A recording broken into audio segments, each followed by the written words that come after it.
السلام عليكم، ازيكم يا احلى متابعين؟ معايا النهارده اوردر هنعمله سهل وبسيط، وكمان هقول لكم سعر البيع.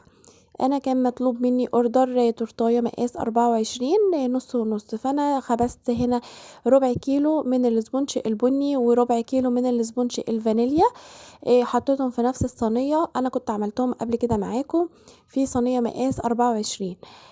طبعا طالباها مني، عايزة التورتاية حلوة بنت حلال كبيرة تقضي 1000 وتكون ب100 جنيه. قلت لها طيب ماشي ان شاء الله هشوف كده، كانت اول مرة بقى وعايزة اجرب وكده، فقلت اما اعمل كده. يلا الاول اعملي لي لايك، ولو اول مرة تشوفيني ما تنسيش تشتركي في قناتي، وكمان تفعيل زر الجرس عشان انزل تشوفي كل الفيديوهات اللي بنزلها اول باول. هنا بقى عملت كده الاتنين الاسبونج، قطعتهم بالنص كده عشان خاطر اخد كل ديسك قدام التاني، عشان يبقى معايا التورتايه نص ونص. جبت هنا البورد مقاس 26، وبعدين حطيت عليه هنا حتة من الكريمة وسقيت باللبن. المرة دي هتقولوا لي سقيتي باللبن ليه؟ هقول لكم عشان خاطر انا كنت حابة ان انا اجرب اللبن. احنا في الشتاء ما بنبقاش خايفين ان احنا نسقي باللبن، بس بصراحة شكروا فيها جدا جدا كل اللي اخدوا من التورتة. انا ما كنتش عاملة التورتاية التانية ديت لاسم حد، انا نزلتها فوري على الجروب، والحمد لله انا طلب مني بعدها شغل تاني عليها. بس انا بصراحة اللي مرضتش علشان خاطر انا ما حسبتهاش كويس. انا طلعت التورتايه اللي هي كانت صاحبتها متفقة معايا، قالت لي انا عايزاها تورتايه ب100 جنيه، قلت لها طب زودي 20. فبصراحة انا طلعتها ب120 الاولانية، والتانية نزلتها فوري ب150 جنيه. فمش عارفة بصراحة يعني مكسبها حلو ولا ايه، انا ما حسبتهاش. احنا انشغلنا بقى دلوقتي في حاجة رمضان بقى وكده، كل سنة وانتم طيبين وينعاد علينا وعليكم بخير يا رب. فقلت بقى ايه، لما يتطلب تاني ان شاء الله، الناس ملهية دلوقتي في الحاجة، فلما ينطلب تاني هبقى ادربها واشوف سعرها كده كويس ولا انزله شوية او ازوده شوية.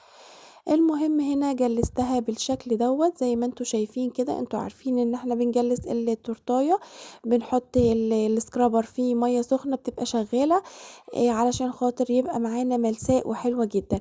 بصراحه اول لما نزلتها على الجروب الناس بقت بتخطفها، وكل شويه يطلبوها ويسالوا عليها من منظرها. هتشوفوا شكلها يعجبكم جدا.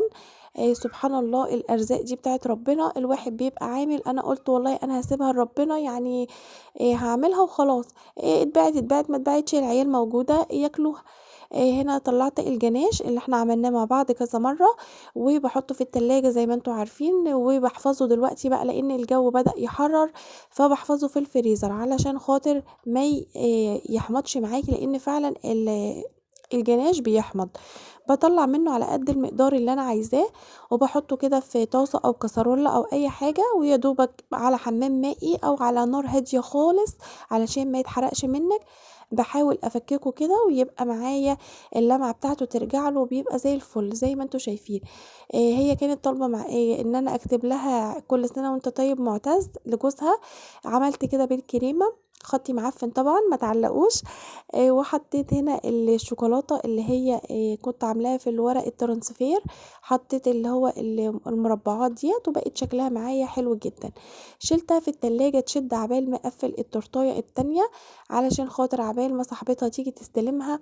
واقفل ديت كمان قلت كده في البدري، انا كنت بشتغل الوقت ده كان الساعة 3 كده، علشان خاطر ان انا الحق ان انا انزلها الفوري والناس تشوفها، والجروب يعني يتشاف، لان الريتش واقع خالص بسبب ان انا كنت مبطله فتره طويله.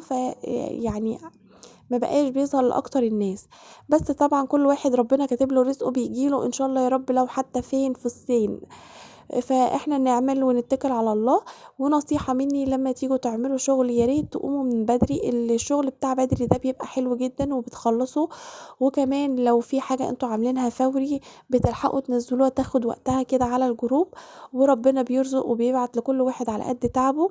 ربنا طبعًا يعني أدرى بعباده، أدرى الواحد تعب قد إيه، وأنتِ قُمتِ واشتغلتِ وجبتِ وجهزتِ. صدقيني ربنا ما بيضيّعش التعب ده على الفاضي. أنا دايمًا عندي اقتناع كده إن هو سبحان الله ربنا بيدّي لكل واحد على قد تعبه، مش بيدّي على قد مثلًا شغلِك أنتِ شغلِك حلو لأ أنا هاشتغل والشغل هيعمل، لأ والله خالص. ربنا بيبعت على قد التعب اللي أنتِ بتتعبيه، على قد ما أنتِ بتجتهدي. لكل مجتهد نصيب فعلًا والله. فسبحان الله. يوم ما أنا ما قُلت أنا عايزة شغل، سبحان الله لقيت الشغل جاي يعني هو تورتاية كل فين وفين. أنا كل مرّة أقول لكم الكلام دوّة، بس أنا مش عايزاكم تيأسوا. مش عايزاكم إن أنتم يبقى عندكم يأس وإن أنتم تقولوا الدنيا واقفة والدنيا عاملة فمش هينفع نشتغل. نحاول نهوّن على بعض، إن إحنا ننزّل في أسعار الحاجة على قد ما نقدر. أنا مش باقول لِك اخسري، أنتِ بتشتغلي طبعًا. إحنا بنسيب عيالنا، إحنا معاهم بس بنسيبهم طبعًا في الوقت اللي إحنا بنفضل واقفين فيه في المطبخ ونعمل فيه الشغل والكلام ده كلّه.